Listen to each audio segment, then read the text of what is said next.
سرور کہوں کہ مالک و مولا کہوں تجھے، باغ خلیل کا گل زیبا کہوں تجھے، تیرے تو وصف عیب تناہی سے ہیں بری، حیران ہوں میرے شاہ میں کیا کیا کہوں تجھے،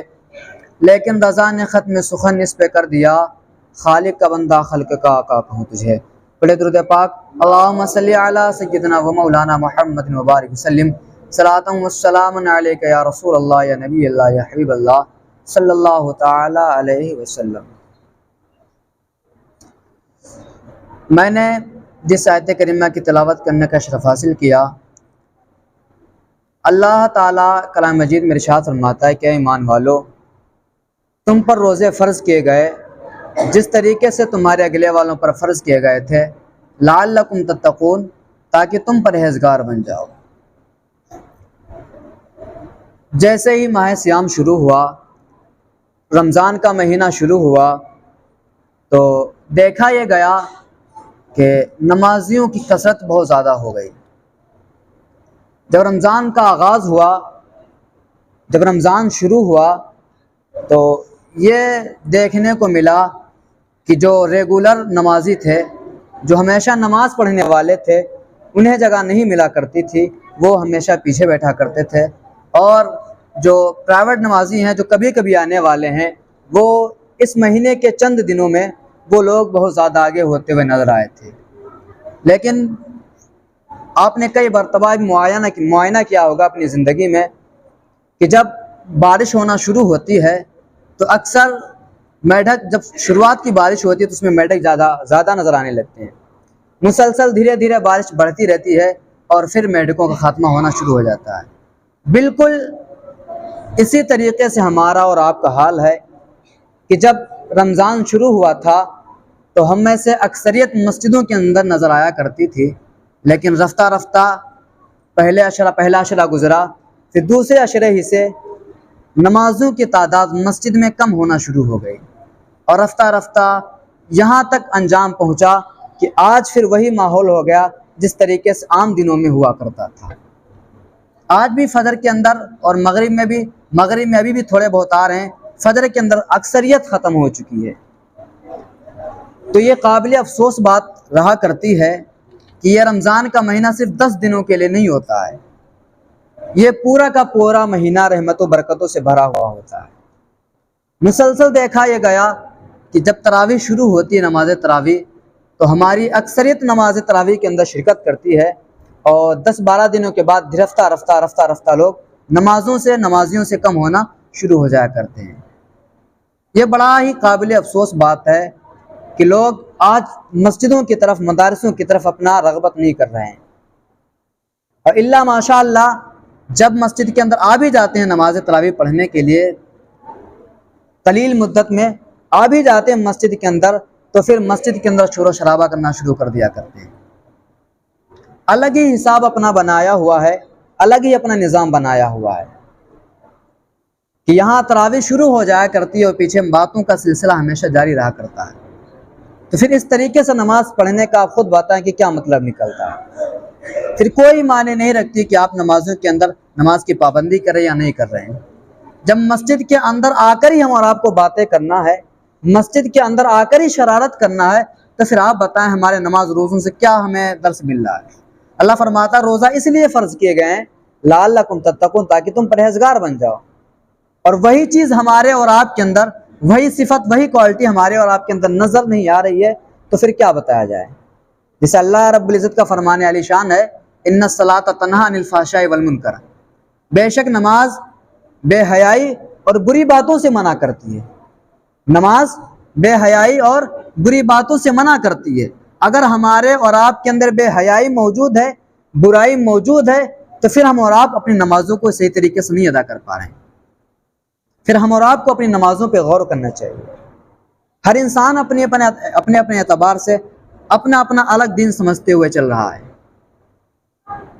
جب رمضان شروع ہوتا ہے تو اکثریت ہوتی ہے، اور رفتہ لوگ نمازوں سے کم ہونا شروع ہو جایا کرتے ہیں۔ تو یہ نمازیں روزے اس لیے رکھے گئے تاکہ ہم اور آپ پرہیزگار بن جائیں، اور وہی چیزیں ہمارے اور آپ کے اندر دکھتی نہیں ہیں، بلکہ بارہا کئی جمعے کے اندر مسلسل دیکھا یہ جاتا ہے کہ جب مدرسے کی طرف سے کوئی شخص بات کرنے کے لیے کھڑا ہوتا ہے،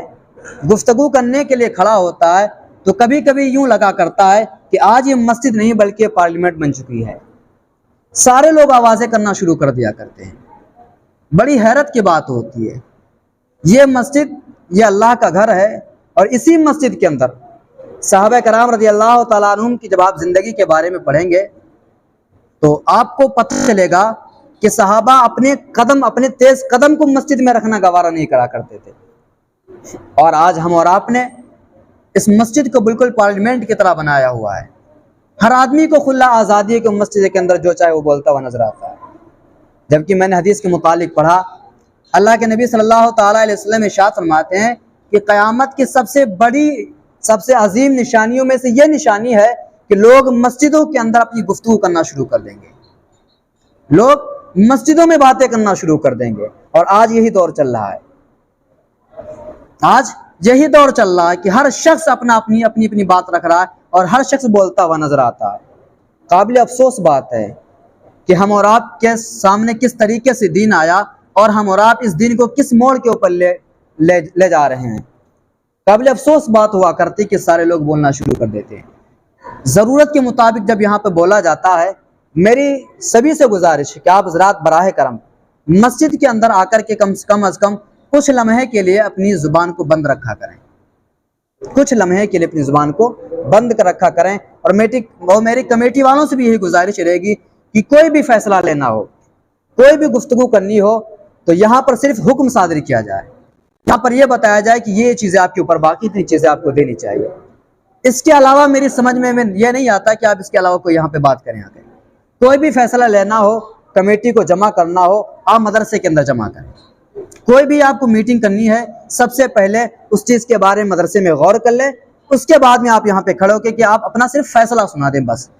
ضرورت کے مطابق آپ صرف اتنا کریں، اور باقی یہاں پر ہاتھ نہ اٹھوایا جائے یا زیادہ اس طریقے کی کوئی باتیں نہ کی جائے، کیونکہ ظاہر سی بات جب ہر شخص سے مشورہ لیا جائے گا تو یہاں پر شور شرابہ کا اندیشہ زیادہ رہے گا۔ تو بہتر مناسب یہی ہے کہ کوئی بھی فیصلہ لینے سے پہلے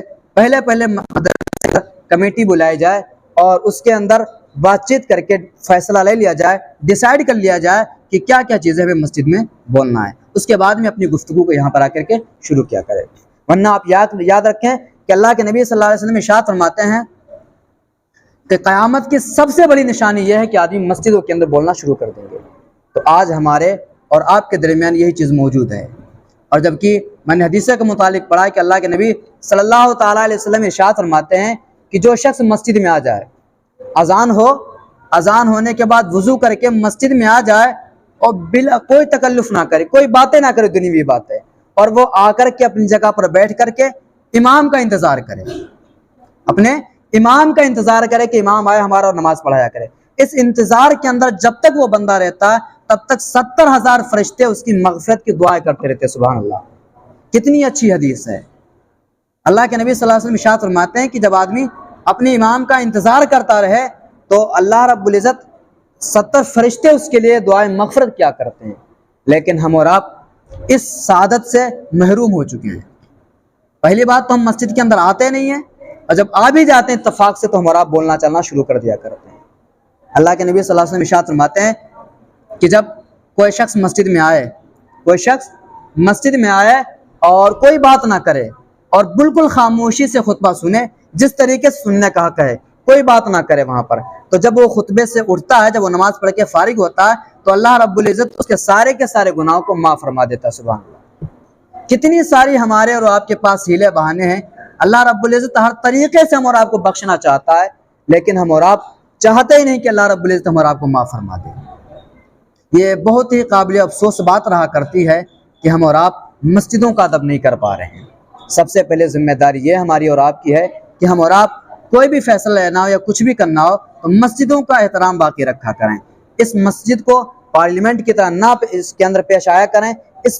مسجد کے اندر سارے لوگ نہ بولا کریں، جو بھی کمیٹی کی طرف سے بات رکھی جائے وہ صرف آپ کو سننا ہے، اس کے اوپر شور و شرابہ نہیں کرنا۔ میں نے آیت کریمہ پڑھی تھی، یا ایھا الذین آمنوا کتب علیکم الصیام، اے ایمان والو تم پر روزے فرض کیے گئے۔ تو روزوں کے متعلق آپ کو کئی مرتبہ بتایا گیا، جس طریقے سے ہمارے اوپر نمازیں فرض کی گئی، روزے فرض کیے گئے، اسی طریقے سے ہمارے اور آپ کے اوپر زکوٰۃ بھی فرض کی گئی، اسی طریقے سے ہمارے اور آپ کے اوپر زکوٰۃ بھی فرض کی گئی۔ زکوٰۃ اس لیے فرض کی گئی ہے تاکہ ہم اور آپ اصل مستحقین تک ان کے حق کو پہنچا سکیں۔ تو یہ مقدس مہینہ آیا ہے تو ہمارے اور آپ کے اوپر یہ ذمہ داری عائد ہوتی ہے کہ ہم اور آپ اپنی زکوٰۃ کو نکال کر غریبوں کا تعاون کیا کریں۔ اللہ کے نبی صلی اللہ علیہ وسلم ارشاد فرماتے ہیں کہ 4 شخص، حضور صلی اللہ تعالی وسلم ارشاد فرماتے ہیں کہ 4 شخص بلا حساب جنت میں داخل ہوں گے، ان سے کوئی حساب نہیں لیا جائے گا۔ پہلا شخص عالم ہوگا جس نے علم کو پڑھا اور اس کے اوپر عمل کیا، پہلا شخص عالم ہوگا۔ دوسرا شخص باعمل حاجی ہوگا جس نے حج کیے اور حج کرنے کے بعد اس نے کوئی گناہ نہ کیا، وہ شخص بھی بلا حساب جنت میں داخل ہوگا۔ تیسرا شخص جو اللہ رب العزت کی بارگاہ کرتے کرتے کرتے کرتے شہید ہو گیا ہو، ایسا شخص بھی بلا حساب جنت میں داخل ہوگا۔ اور چوتھا شخص جو بلا حساب و کتاب جنت میں داخل ہوگا، وہ اللہ رب العزت کی بارگاہ میں سے زیادہ اپنے مال کو خرچ کرنے والا ہوگا، یعنی سخاوت کرنے والا ہوگا۔ اور سخاوت یہ جنت کے راستے کو ہموار کرتا ہے اور جہنم سے دور کر دیتا ہے، اور بخل جہنم کو قریب کر دیتا ہے اور جنت سے ہم اور آپ کو دور کر دیا کرتا ہے۔ تو ہمارے اور آپ کے اوپر یہ ذمہ داری عائد کی جاتی ہے کہ ہم اور آپ اس مہینے کو پائے ہوئے ہیں، تو ہمارے اور آپ کو چاہیے کہ ہمارے محلے کے اندر جتنے غریب ہیں، مسکین ہیں، بیوہ ہیں، یتیم ہیں، ہم اور آپ کو چاہیے کہ ہم اور آپ ان کا خاص خیال رکھا کریں۔ اس موقع کے اوپر بفضل تعالیٰ آج بھی گاؤں کے اندر ایسے کچھ لوگ موجود ہیں جنہوں نے بہت سارے دین کا کام کیا اور وہ نام نہیں چاہتے ہیں۔ وہ مدرسے کے اندر آ کر کے انہوں نے اپنے تعاون کو پیش کیا، 10-12 جوڑ کپڑے دیے، کسی نے 2-4 ہزار روپے مدرسے کے اندر دیے اور کہا یہ حضرت آپ اپنے ہاتھوں سے خرچ کر دیجئے، میں اپنا نام نہیں چاہتا ہوں،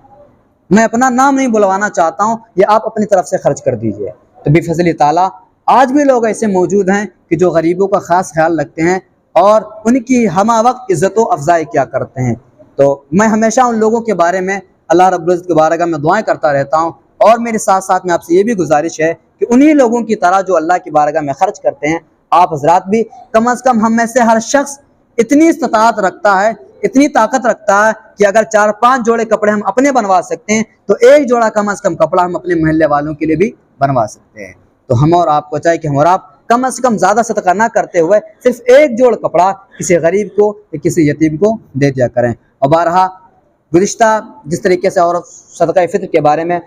جس طریقے سے آپ کو پتا ہے کہ 2 کلو 45 گرام جو اس کی قیمت بنتی ہے، ہم اور آپ ہمیشہ پیشہ اور فقیروں کو دے دیا کرتے ہیں۔ اور میں نے آپ کو کئی مرتبہ بتایا کہ غریبی کا تعلق کسی بھی ذات سے نہیں ہوتا ہے،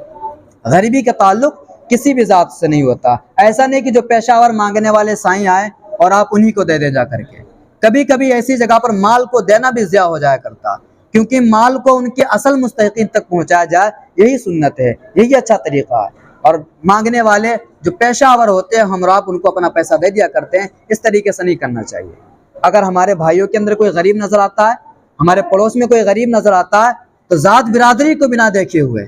بنا ذات برادری کو دیکھے ہوئے ہم اور آپ غریبوں کو ان کا اصل حق پہنچا دینا چاہیے۔ اور یہی شریعت مطہرہ صلی اللہ علیہ وسلم ہمیں اس کی طرف رغبت دیا کرتی ہے۔ ہم میں سے جس سے پوچھا جائے وہ یہی کہتا ہے کہ سائیوں کو دیا جائے، سائی لوگوں کو دیا جائے۔ اس طریقے سے غلط ہوا کرتا ہے، انہیں اصل اس کی حاجت نہیں ہے۔ ظاہر سی بات ہے، کھانا کھلانا انہی کے لیے کارگر ثابت ہوتا ہے جو بھوکے ہوں، جنہیں بھوک کی شدت ہو، انہی کو کھانا کھلانا چاہیے۔ اور جس کا پیٹ بھرا ہوا ہو اور آپ بار بار اسی کو کھلاتے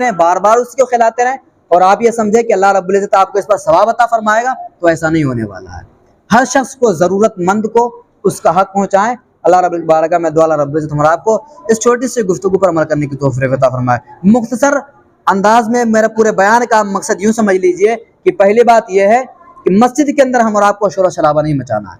مسجد کے اندر ہم اور آپ اپنی اپنی گفتگو کرنا نہیں شروع کریں گے۔ پھر روزوں کو رکھنا ہے، نمازوں کی پابندی کرنا ہے، ظلم و تشدد نہیں کرنا ہے، غیبت و چغلی نہیں کرنا ہے، جھوٹ نہیں بولنا ہے، چوری نہیں کرنا ہے، بدکاری نہیں کرنا ہے، اور سود بیاج جیسی بیماریوں سے ہم اور آپ کو محفوظ رکھنا ہے، اور ناپ تول میں کمی نہیں کرنا ہے، دودھ کے اندر پانی نہیں ملانا ہے۔ بہت ساری وجوہات ہیں، اور